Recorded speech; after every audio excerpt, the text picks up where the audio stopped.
Que s'est-il passé sur le marché du NFT le lundi 20 février 2023? Qu'est-ce qu'il ne fallait surtout pas rater? C'est parti, on y va.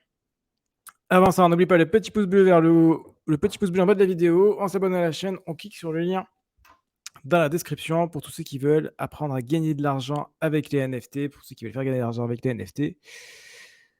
C'est parti. Alors, pas mal de choses hier. Bon, on va commencer par le meilleur, hein. Une très belle victoire sur, c'est Van Arman. Van Arman qui a bien régalé. Petite vente à 0,33, ce qui était quand même relativement cher, mais petit flip à 2,5, ce qui fait plus de 2,15 Ether de profit. Donc voilà ce que vous pouvez faire dans le marché du NFT. En bear market, on peut se faire encore des petits 3 500 $. Ça fait plaisir, sachant qu'il y a marqué revenu de création 7,5%, mais ils sont optionnels. Vous pouvez mettre uniquement 0,5 et ça passe très bien. Ça a retracé depuis, hein, d'où l'intérêt de Quick Flip. Personnellement, j'ai vendu un poil trop tôt parce que j'ai vendu à 2,5 et on aurait pu vendre à 2,93, mais ça reste tout à fait correct. Donc voilà, 2,15 Ethereum, ça fait plaisir. Il y a également Jack Butcher qui est on fire encore une fois avec son OPPUN qui est là, qui est monté à plus de 0,8 Ether. Une folie. On a encore les tests ophtalmiques qui sont là. Cette fois-ci, il faut trouver les couleurs. Est-ce que vous êtes daltonien? Est-ce que vous n'êtes pas daltonien? Vous allez pouvoir voir les couleurs, c'est sympathique. Ça cartonne encore, ça cartonne. Il est incroyable. Vraiment, waouh. Je comprends pas comment il arrive à te maintenir autant une telle hype, mais ça cartonne. Mais genre vraiment, waouh. On a même Franklin qui s'éclate et qui achète des trucs.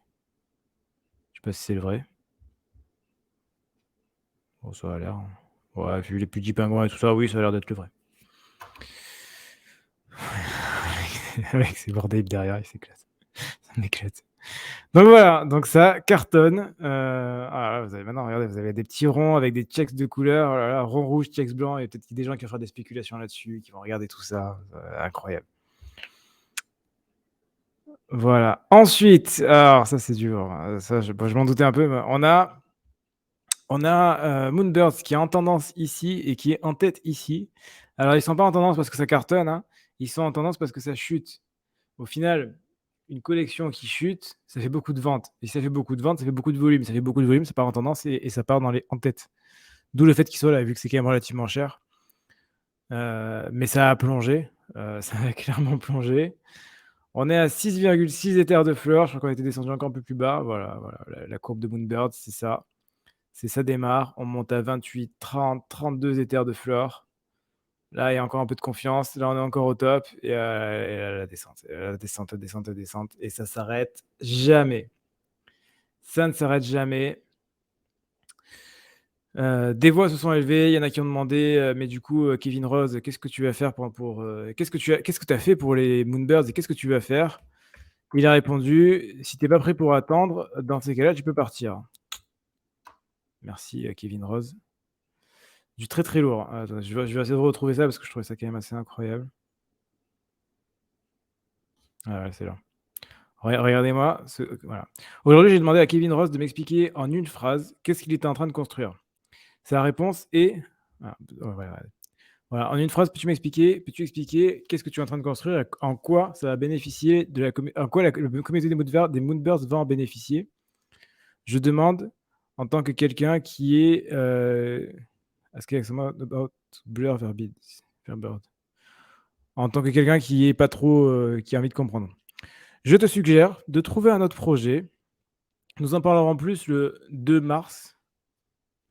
Si tu ne peux pas attendre une semaine, alors tu ne peux définitivement pas rester sur le long terme. Voilà la réponse de Kevin Rose. C'est incroyable. Le mec est fantastique. Ça fuite aussi parce qu'ils ont annulé chez Proof qui appartient à Moonbirds et tout ça, enfin bon, la totale. Puis bon, Kevin Rose est chez Proof. Ils ont annulé chez Proof la conférence, la Proof of Conference, je crois, un truc comme ça s'appelait. Voilà, la Proof of Conference. Nous n'avons pas pris la décision à la légère. Nous n'avons pas fait ça non plus rapidement. Nous avons dépensé un temps considérable pour choisir les initiatives, mais finalement, nous annulons la conférence cette année, était la meilleure choix. Les tickets ne sont plus en vente, nous avons déjà procédé au remboursement des terres des tickets, des upgrades et des frais. Les hôtels réservés pendant les discounts sont remboursables. Pour plus de détails ici, voilà. C'est un scandale, bien évidemment. Pourquoi c'est un scandale? Parce que plusieurs choses. Parce que déjà d'un, hem, ça a pas marché parce que c'était un cash grab.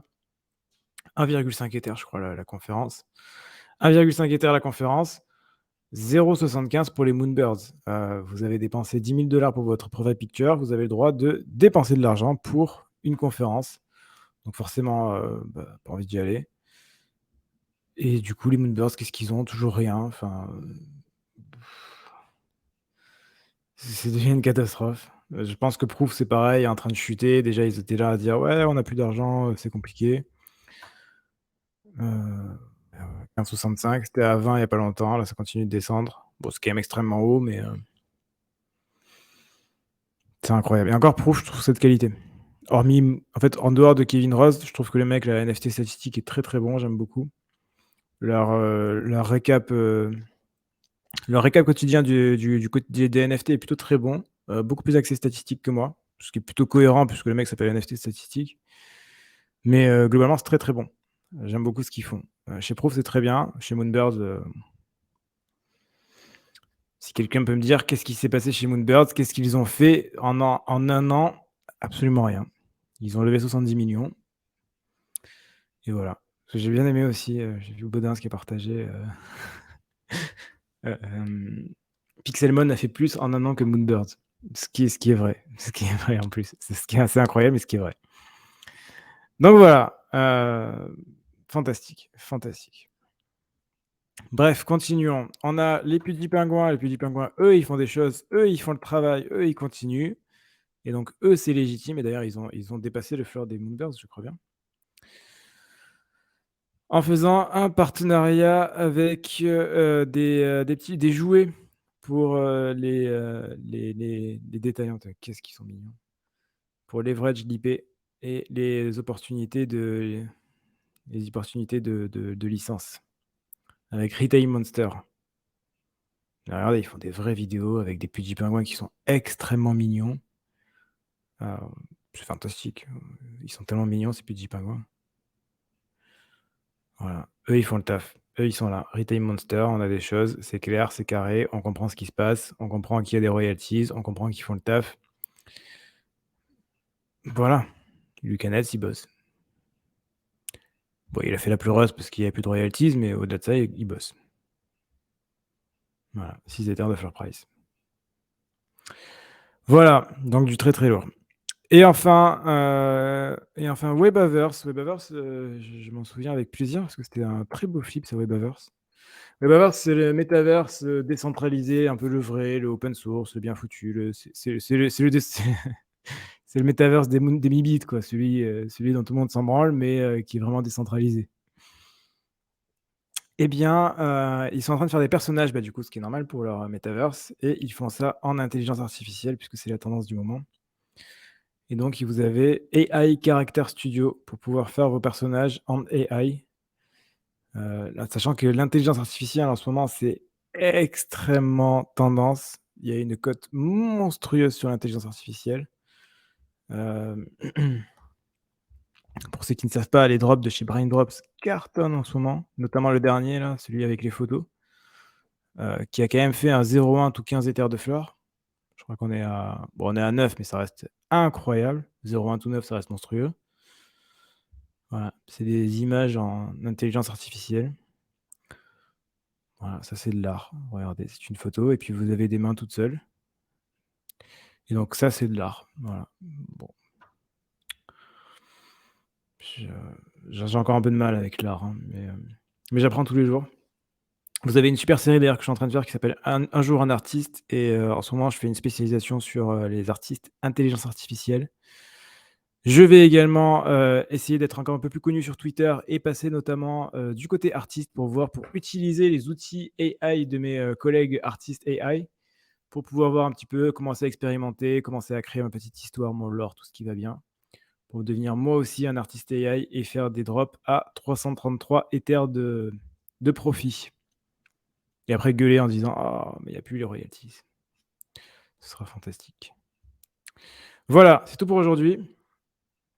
C'est tout pour aujourd'hui, mais c'était déjà pas mal. Salut Colonel, salut Xuma, GG pour le Byte Gains, merci Xuma.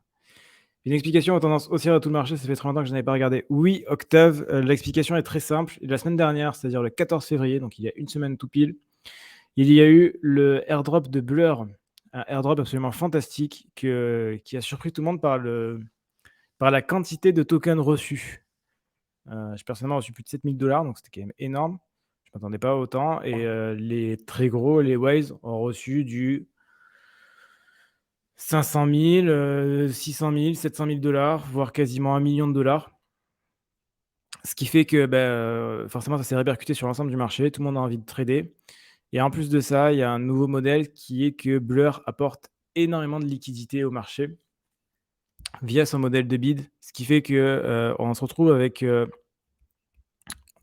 des collections qui sont beaucoup plus liquides, et le fait d'acheter ou de vendre énormément de NFT ne fait plus forcément bouger les floors autant que ce qu'on avait avant. Avant, il y avait une Waze, elle achetait 10 NFT, le floor il prenait un Ether. Maintenant, c'est plus le cas. Pourquoi? Parce que Blur est là et gère avec ses pools de liquidité. Ouais, Naiko, j'ai prévu, mais Naiko, il fait pas de l'intelligence artificielle, il fait de l'art génératif, et il fait de l'art un peu sur la blockchain. Donc il sera pas, ça va arriver, mais ce sera pas tout de suite. D'abord, ça va être tous les artistes IA. J'ai ma liste sous les yeux et il est dedans, mais il est loin.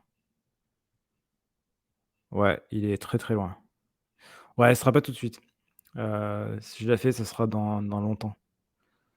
Là, ça va être beaucoup, beaucoup, beaucoup d'IA, et après, il y a tous les artistes de chez Noble aussi, donc il y en a pas mal. Voilà.